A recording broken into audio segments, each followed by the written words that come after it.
Hi, this is Chef Deborah, and today I'm going to teach you my simple lobster thermidor recipe.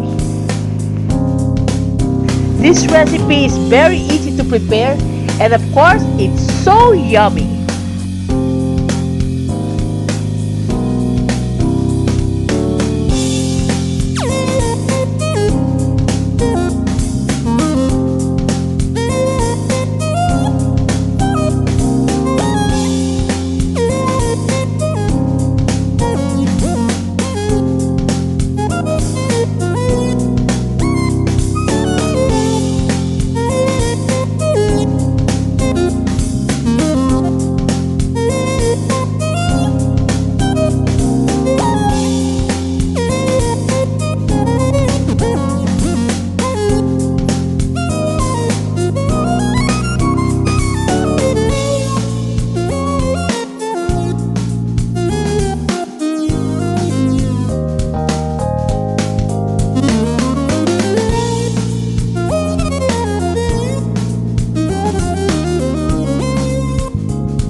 like and share this video, subscribe to my YouTube channel, and follow me in Instagram and Facebook page. And of course, don't forget to click the bell so that you will notify whenever I uploaded a new video for you.